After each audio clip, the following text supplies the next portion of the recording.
Good afternoon, everyone. Thank you for joining us for this next installment of the Northwest Chamber of Commerce member interview studio session. Joining us today is our friend and valued chamber member, David Brown of DSB Leadership Group. Hi, David. Hi, Emily. Thanks for having me. Glad to be a part of this series. Thank you for joining us. We've been really excited to have David join us. He is a great public speaker, a great coach. So we're always interested to learn what he has to say, and we're very grateful to have him with us today. All right, David, I will start off with our first question for you, sir, and wanting to know what it is that first got you into the world of public speaking and coaching. That's an excellent question, Emily, and I do appreciate you asking that. And to be rather historic about it, I started off in the ministry back in 1994 as a minister, and I've been fortunate to have worked with 7 churches over the last 26 years or so. And that's what really got me started in the world of public speaking. I started realizing that platform of being able to influence and persuade and inform was something that I loved. I love getting out there. I love being animated. I love being able to share things that move people. And that's where it started. So 1994 is when it started in terms of the world of public speaking. And then it evolved over the years. It evolved into my love to train people, my love to help people become better communicators themselves. And that's where it began. So it began as a young 19-year-old who went into ministry and said, hey, I want to learn how to speak and I want to learn to be better at my craft. That's great. And what a journey since, and so much you've probably learned and taught along the way. That's a great thing. And then piggybacking off of that, I guess, what is it that you love most about your field? Well, I appreciate you sharing that. I just love seeing people light up. I love when they feel within inside internally that they've really grown, they've developed, they've changed.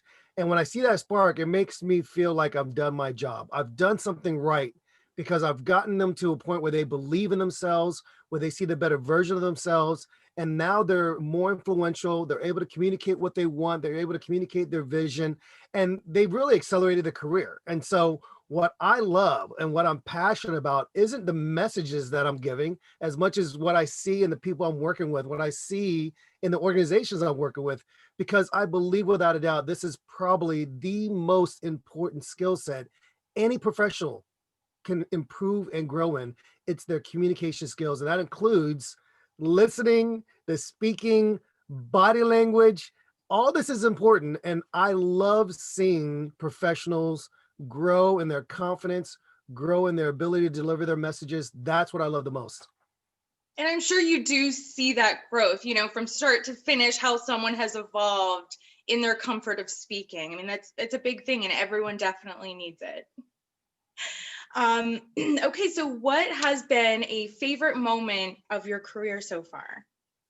I think a couple of things I would say, Emily. One thing that I love about what I do is when I start to see people light up and change, they're becoming more effective speakers. And then when I hear a person that I've coached or that I've worked with say, Dave, I'm getting more opportunities to speak. That's perhaps some of the most important moments of my career. I think the other thing that I love, Emily, is when I see a entrepreneur really grasp that they're better, they're more talented, they're worthy of what they want in their life. And then I see that difference in the way they build their businesses. That's what I love.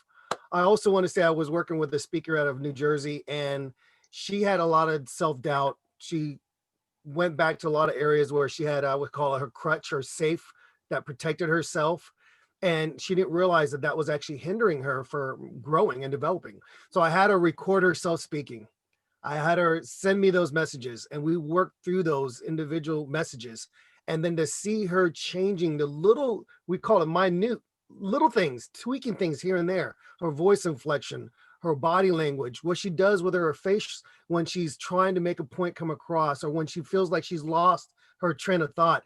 All these things changing a little bit at a time, and then seeing her grow to a point where she feels more than confident in delivering her messages, where now you could see a total difference in her body structure and what I would say in her spirit itself, and seeing the way that she's changed. That's been really some of the great joys of my career, what I love doing.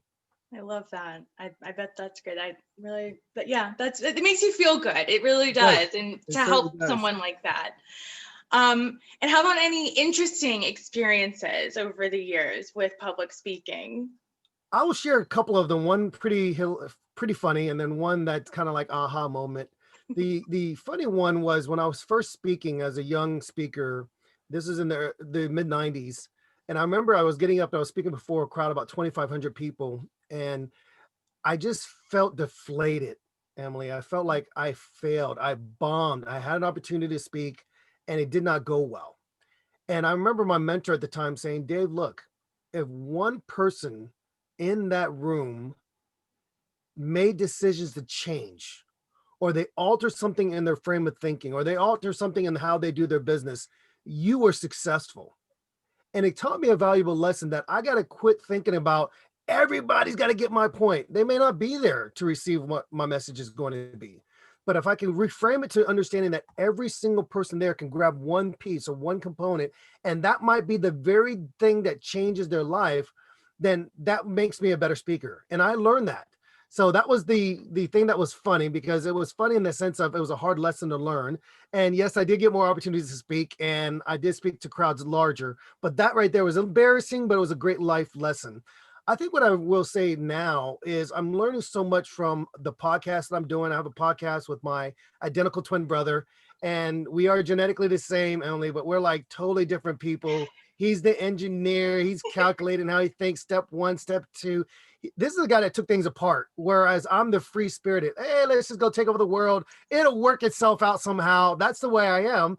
And so we're learning how to really balance each other. We work well together. And so what I'm learning a lot about speaking at that level is we're bringing in different podcast guests, and every guest comes from a different angle, different position, and we're able to really play off each other and coordinate well despite the way that we might look at the same situation. So I'm having fun. I'm learning with my twin, but I will say that from the first time I started speaking to larger crowds to now, I'm more at peace. I'm more comfortable because I'm speaking with my authentic voice. And that's what I really want to help convey to the people that I train.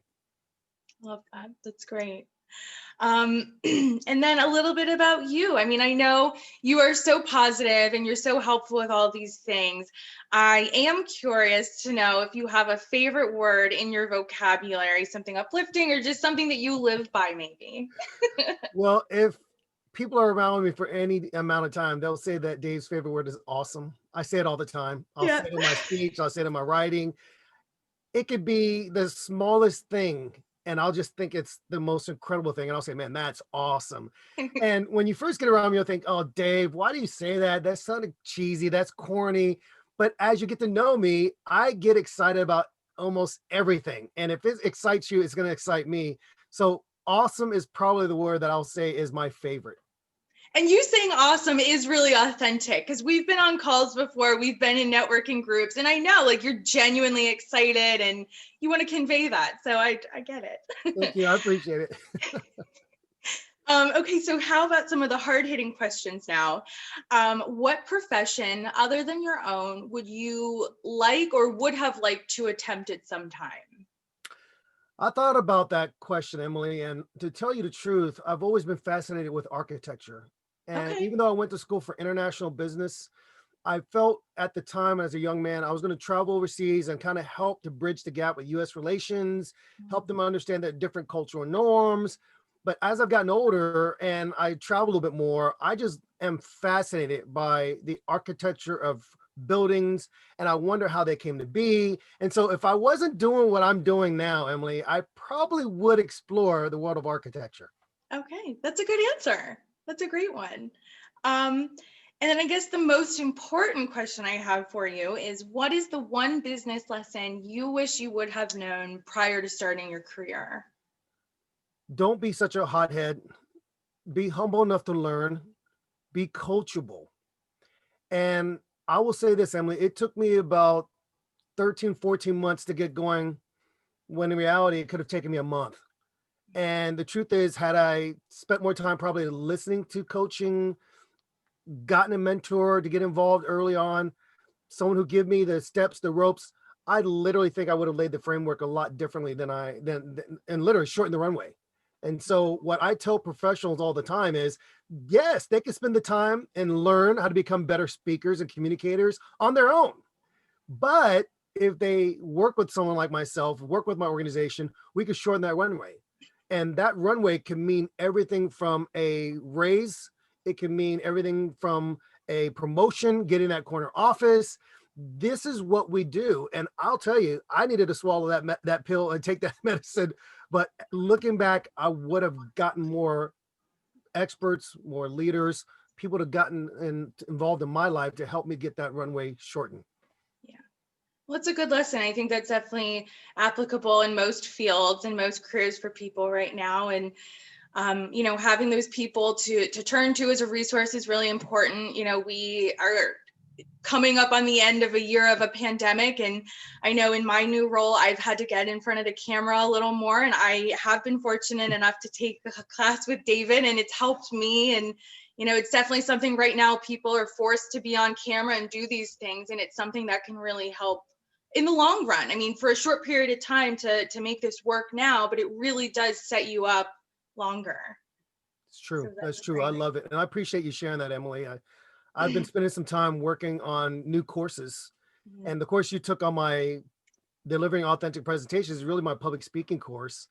And I've been working on 4 more courses that should be out by the end of the year, which I'm hopeful that, really will serve to support the rest of the members of our chamber.